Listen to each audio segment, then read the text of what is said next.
Hi there, and welcome to my video today on role playing and some sample dialogue when it comes to the offer process.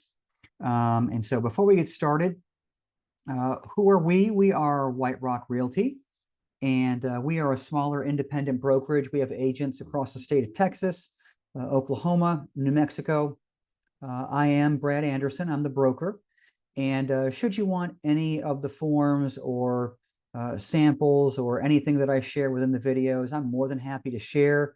So just reach out to me at my contact information there, and I'll send it off to you. If you are not with White Rock Realty, we would love an opportunity to see if you might be a good fit. And with that, you can go to www.whiterocktexas.info, see what we're all about, and set up an appointment to chat. So please feel free to do that. And this is one of many videos in a series that I've done when I incorporate role playing and all these new forms we have to kind of start using. And so they're all on the YouTube channel. If you like this one, then there are more for you. And then before we move forward, just a disclaimer. All videos contain dialogue and examples that are fictitious. All data, including compensation examples, names, addresses, are used for example purposes only and are not real. All data should not be interpreted as a directive, suggestion, or mandate to use. And then I want to read the dialogue that exists in a lot of our contracts. Broker compensation, or the sharing of compensation between brokers, is not set by law, nor fixed, controlled, recommended, or suggested by the Association of Realtors, MLS, or any listing service. Broker compensation is fully negotiable. Brokers independently determine their fees.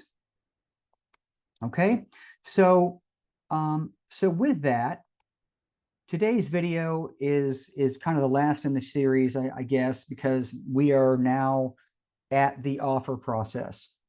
We've done a listing agreement video. We've done a buyer consult video, short form, long form. We've done a video on how to look for homes and talk about the compensation piece at that point. And so now we're at a point where, just to kind of give you some background of our scenario today, the buyers that I've been working with, Jim and Jane, they have found a home and they want to write an offer.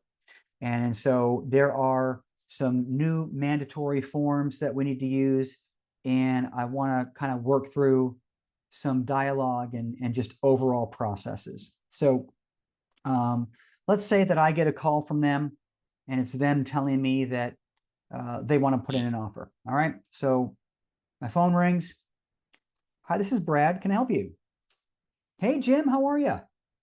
Good, good. So what did you think of the homes that we saw last Saturday? Yeah. Yeah, I know the outdoor patio was outstanding on that one, huh?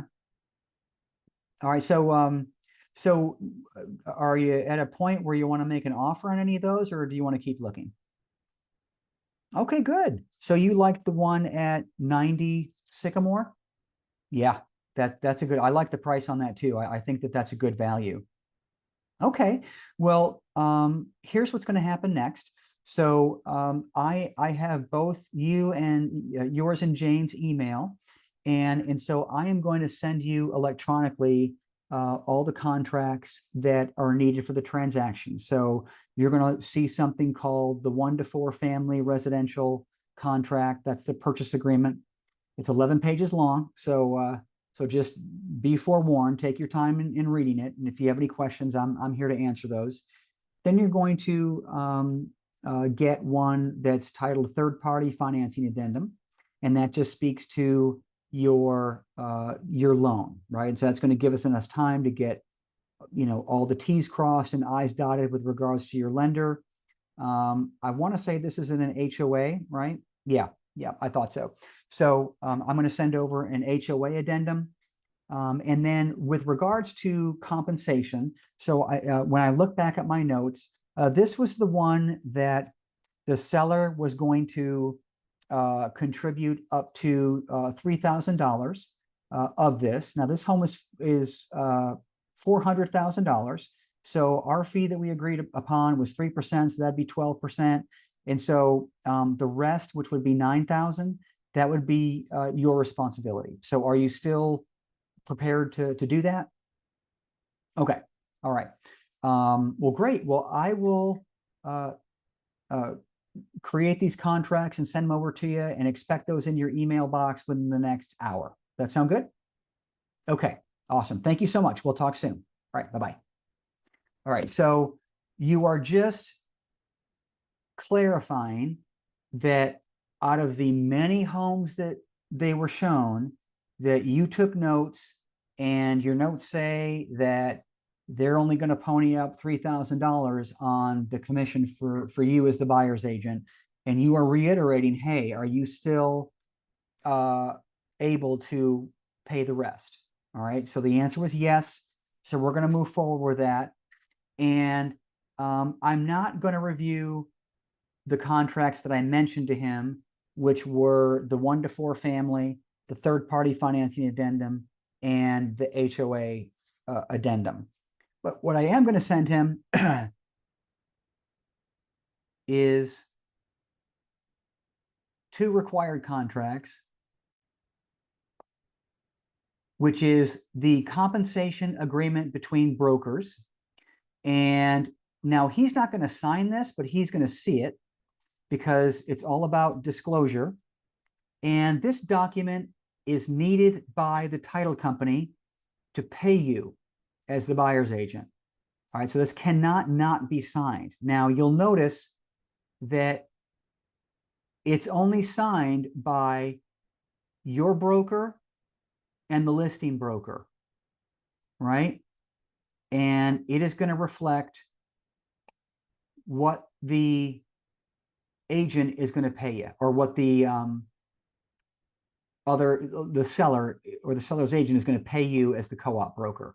Okay, so this is just broker to broker, but make no mistake about it, you can't get paid without it. All right, so he might see this in his stack of contracts, Jim and Jane, but he doesn't sign it. All right, so this would go to you as one of the signers. So when you're queuing up all these documents to be sent to your clients, you have to add yourself to sign this document. All right. Then you're going to add in the offer this. And this is pretty much the exact same document. At least it says the same thing. It just says who's going to pay who what. And so when you fill this out, in his example, the agent was, or the other broker was going to pay $3,000. So you're going to put $3,000 here, and Jim and Jane know they're on the hook for the rest, but this is going to be signed by now the buyer and the seller. Okay, so remember, this is the offer phase. So in your stack of documents to send over to Jim and Jane, they're going to get the 1-to-4 family residential contract. They're going to get the third-party financing addendum. They're going to get an HOA addendum. They're going to get the compensation agreement between brokers, but they're not going to sign it. And then they're going to get this that they are going to sign: the addendum regarding brokers' fees. Okay. Now, this is only based off of the verbal that you got from the listing agent when you showed the property. It may very well be that based on Jim and Jane's offer, they may come back and say, no, we're going to counter this, and we're only going to pay $1,000 because your offer is too low, or whatever, right? So all that to say that, just like always, these contracts go out to the listing agent with only the buyer's signature. They are not consummated. They are not executed. They are not binding unless the seller signs them. Okay, so same as it ever was. Once you send these off to the agent, there's still negotiation. There's still counteroffers. But make no mistake about it, these 2 documents are now included in your stack of offers, or stack of documents that you include in the offer. Okay, so the role play today was just to serve to reiterate who was getting paid what and what new documents go in that stack of papers to send off. All right, hope you found the video helpful.